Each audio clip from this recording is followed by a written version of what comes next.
There's a lot of speculation about the origin of the Borg and why they're such a relentless force of destruction. But did you know the truth is, they were trapped in rock legend Ronnie James Dio's basement, and they busted out and went on a rampage after he tased one of them in the balls.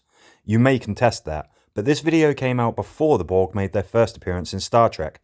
Therefore, Dio is the Borg King. Anyway, I've mentioned Q in another video, but I had to come back and give it its full due.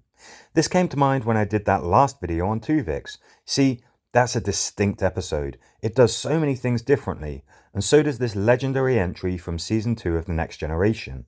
It's the introduction of the Borg. We get to learn all about mysterious Guinan.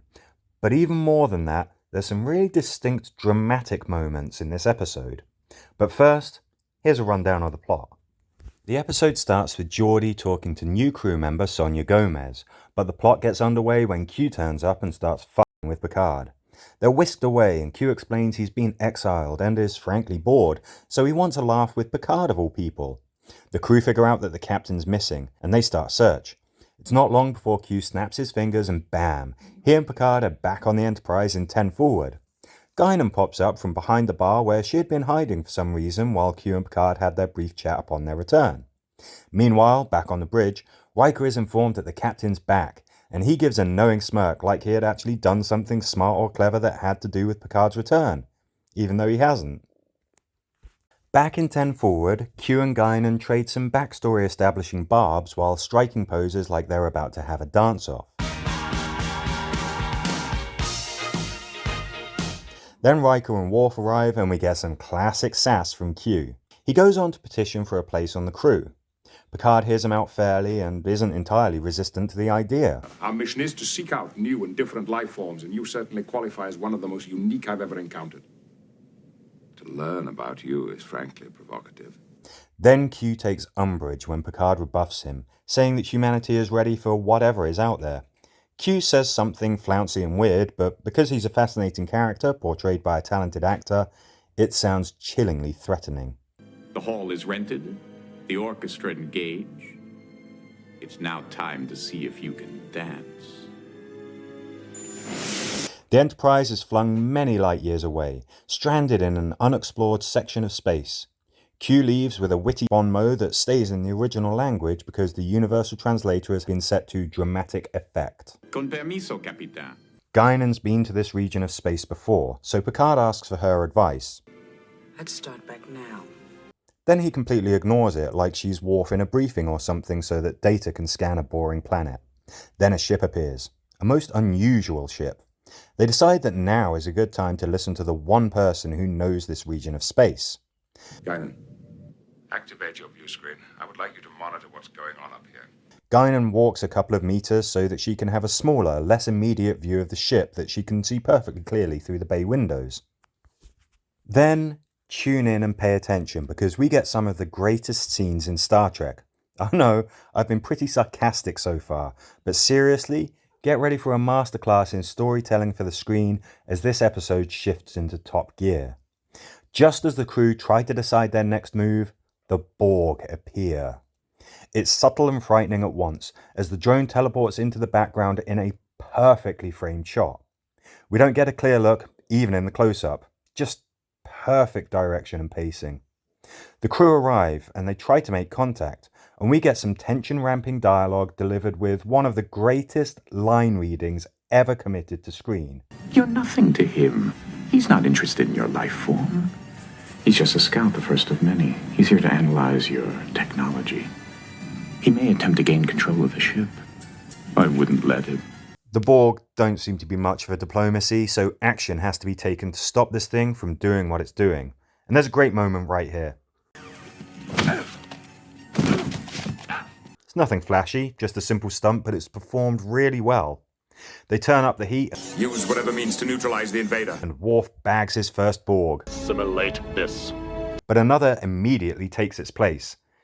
Since we know the Borg should have no interest in the crew at all, this one giving them the side eye is unsettling. It's time to talk up a storm, so we get the first conference of the episode. They try to figure some stuff out before it all hits the fan again. Nobody tells Guinan what to do, so she just sits there while everyone leaves to go back to the bridge.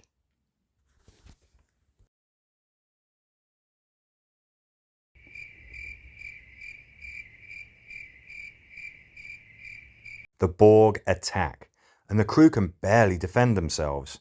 It might have gone better if Worf had actually followed the targeting instructions that he had been given. Locate the exact source of that tractor beam. Lock on phasers. Phasers locked on target. Fire. Bruh. Again, Mr. Worf. Bruh. Anyway, they managed to free themselves from the tractor beam, and it's time for another conference that could have been an email.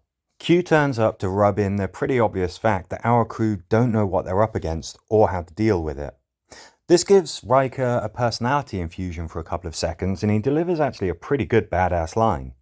Lieutenant O'Brien has his finger on the button ready to beam the team back. They take a look around. This is a really nice shot, by the way.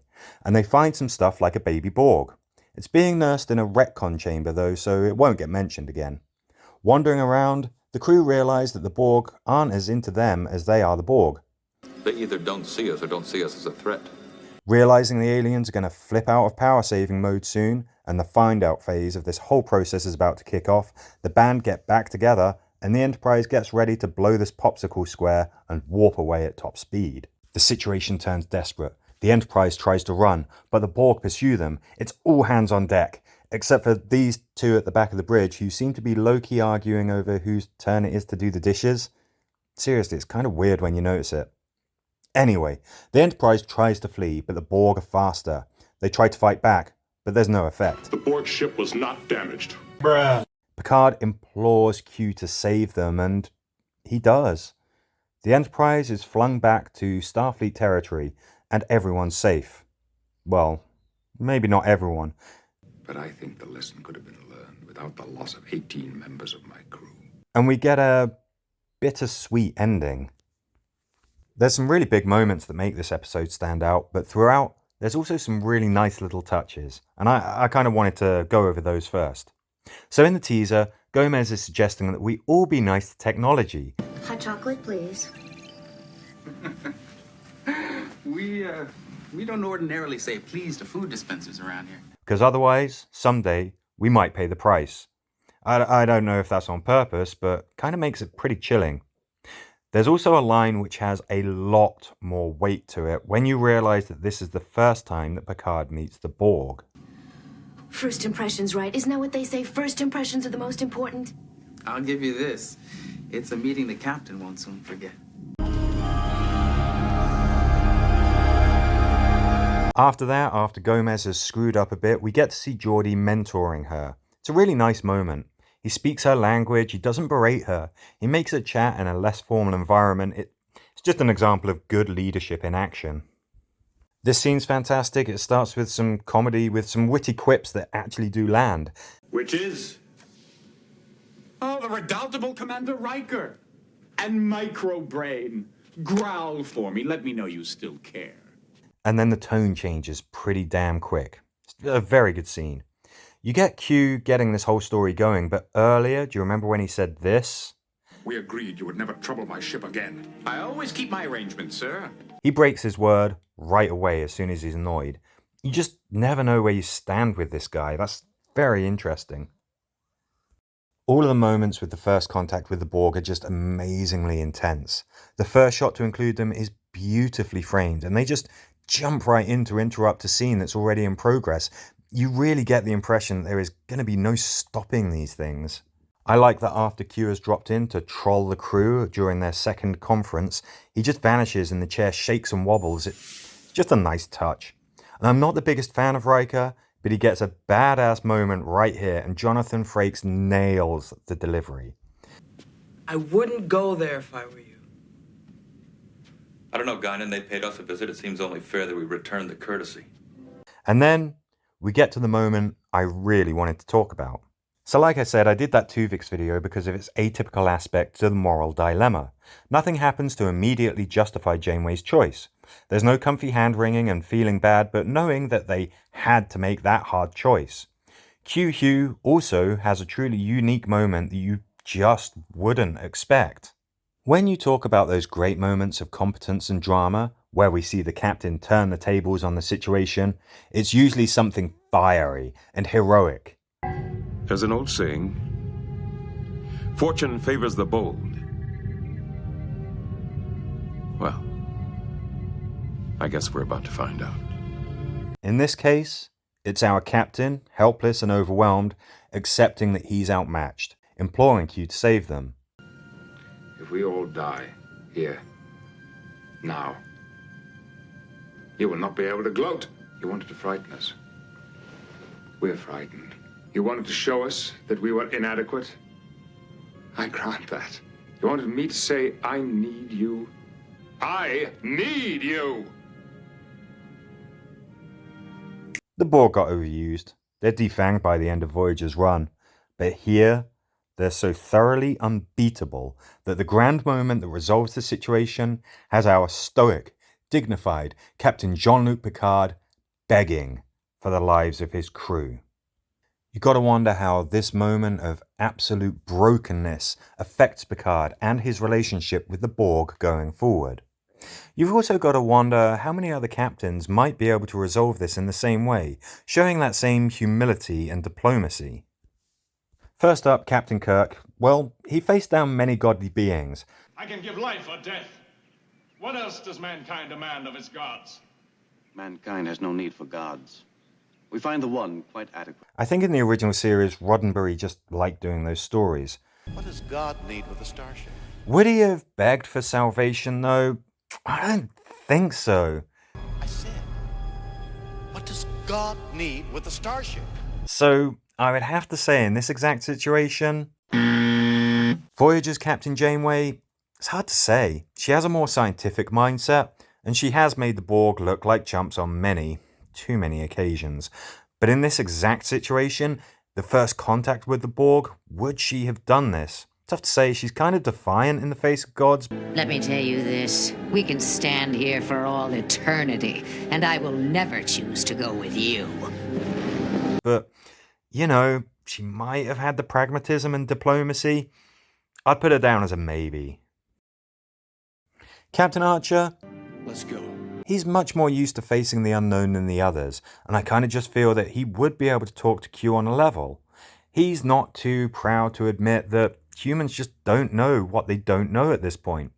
I think Captain Archer would get the NX-01 out of this jam by using his big boy words. And what about Captain Sisko of Deep Space Nine? Is he the type to humbly defer to a godlike antagonist? Why have you brought me here? Now send me back to my ship. Don't you tell me you're not concerned with corporeal matters. The Sisko is belligerent. Bring them back, Q. Now! The Padraith will never conquer anything. Not Basil, not the Celestial Temple, and certainly not the Alpha Quadrant. Adversarial.